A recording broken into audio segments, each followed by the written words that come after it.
Hey guys, Chris Evans here. Wanted to make a quick YouTube video. It's actually my first video on this channel to kind of talk about the GME situation. It's pretty crazy. It's hectic. It's historical. It's going to go down in greatness. Definitely going to see some documentaries about this one, I'd have to say. For those of you who don't know, GME spiked last month to over $400 a share. Went back down to about $45 for a few weeks, about 3 or 4 weeks. Everyone thought it was done. The short interest went down, and that was it. The price wasn't going to go up, right? Wrong. Actually, the last 2 weeks or so, it spiked from around $45 to around $90 to $100, and it's been climbing. And I think today it's risen all the way up to $245 a share. A lot of people are wondering why. I've seen a lot of discussions and theories on it that it's just pumping it up. There's nothing to it. But I gotta tell you guys, I've been watching a couple different of my favorite YouTubers kind of talk about this. Kind of done a little bit of research myself, and it's very interesting. You guys should check into it. So basically, I would say that it's highly likely the main cause of this is because of the big shorters. They still were betting against GameStop to go down and down. They thought for sure it wouldn't go back up. And they're wrong. And the funny part about this whole thing is that the market cap for GameStop's only at 70 million shares total.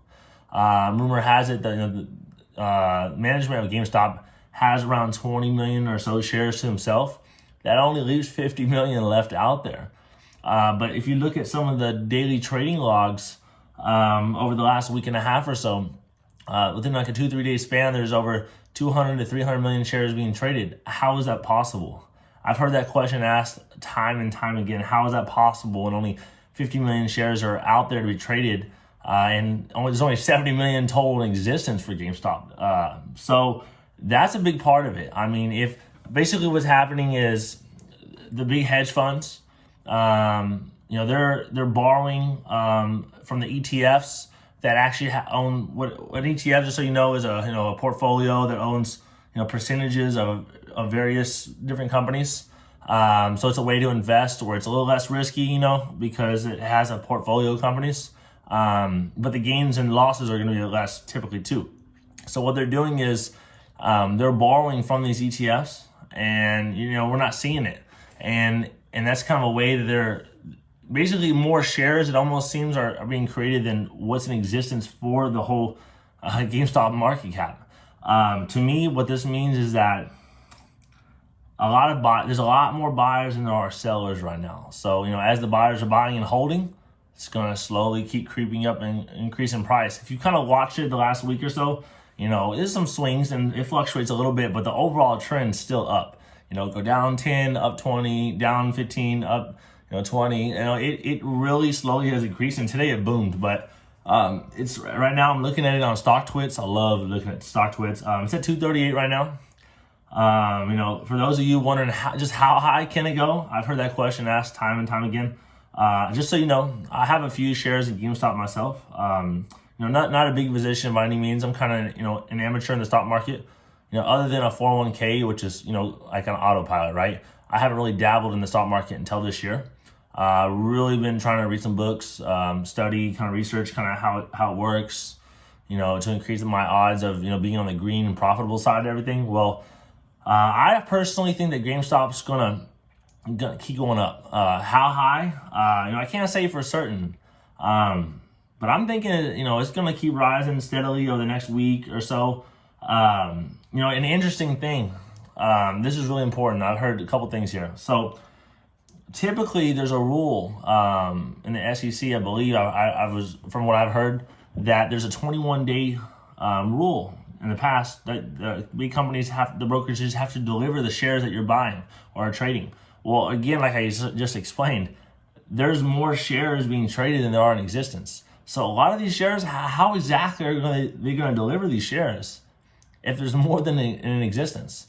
So I did see a rule that was being discussed within the last 24 hours or so, and I don't know when it's actually going to be effective and implemented, because it could affect GameStop quite a bit. And it's basically eliminating the 21-day rule to where if called upon, all the brokers that have to deliver the shares, the clearinghouses that have to deliver the shares, would have to do so within, I think, a 48-hour timelines versus 21 days.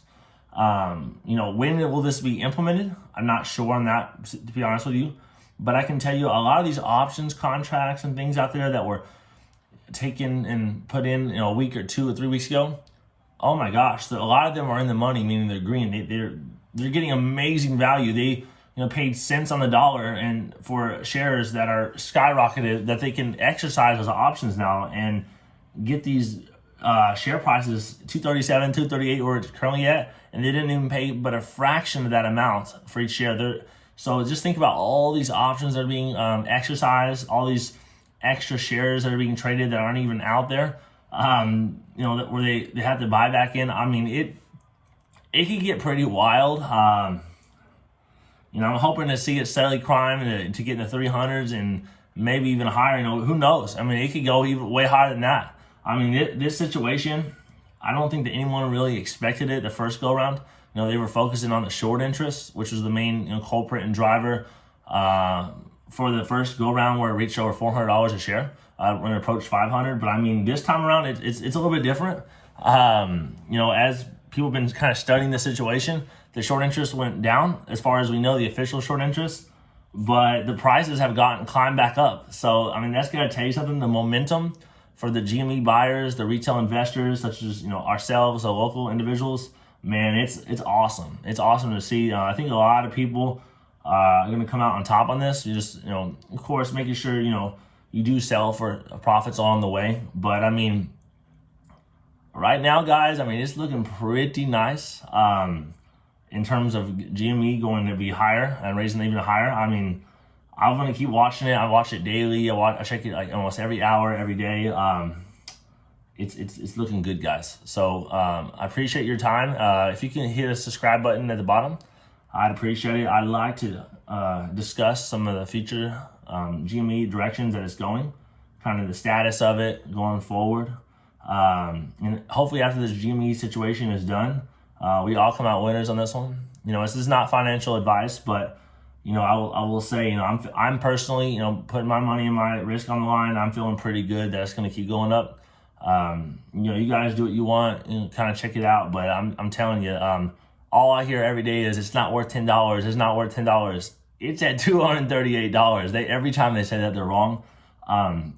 Last but not least, I actually failed to mention huge thing that can affect the price long-term of GameStop, and probably will, almost guaranteed. So GameStop obviously historically has been primarily a retail company, right? They have an online website where you can buy, but their brick and mortar stores have been the core business model. Well, I will tell you, they're probably going away from that. I know right now they formed an exploratory committee. They're kind of evaluating their next business move and kind of what they're going to do. For those of you who don't know, the CEO, Ryan Cohen, for GameStop actually was the founder of Chewy. So for those you don't know, that's the pet toys you'll see in a PetSmart. That's a multi-billion-dollar company. It's an e-commerce company. What that means is they operate almost exclusively online, not brick and mortar stores like GameStop. Now, just so you know, let me check something here.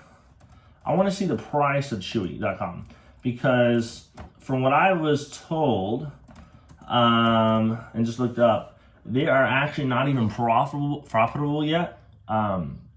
But they are a multi-billion-dollar evaluation company. They're doing lots and lots of sales.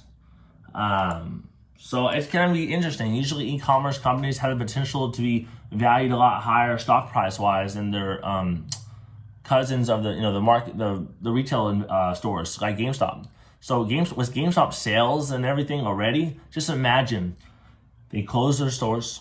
As sad as that is, I will say I love going into GameStop, but imagine they close their stores. They're out. They don't have to pay the leases, the property taxes, the amount of retail employee wages and benefits. So they would just have to focus on the logistical expenses, the warehouse expenses, and the e-commerce and shipping and things like that. The online sales. Oh my gosh. I mean, all those expenses eliminated overnight, and then they just continue to sell the same kind of versatile products that they have. I mean, that you're looking at something there. The long-term trend could be really good in the growth of the company. Just imagine, I mean, this company was pushed to the point of almost bankruptcy. And look at it now. I mean, for a lot of reasons, more than one or the other, I mean, it could have a very bright future. And I think that this particular wave of the GME price just exploding how it has, this is technically the second wave. They had the wave in January, and now we have the wave now in early March. I mean, it's pretty wild. All of those who are on the ride alongside me, buckle up. Let's rock it up. Diamond hands, baby.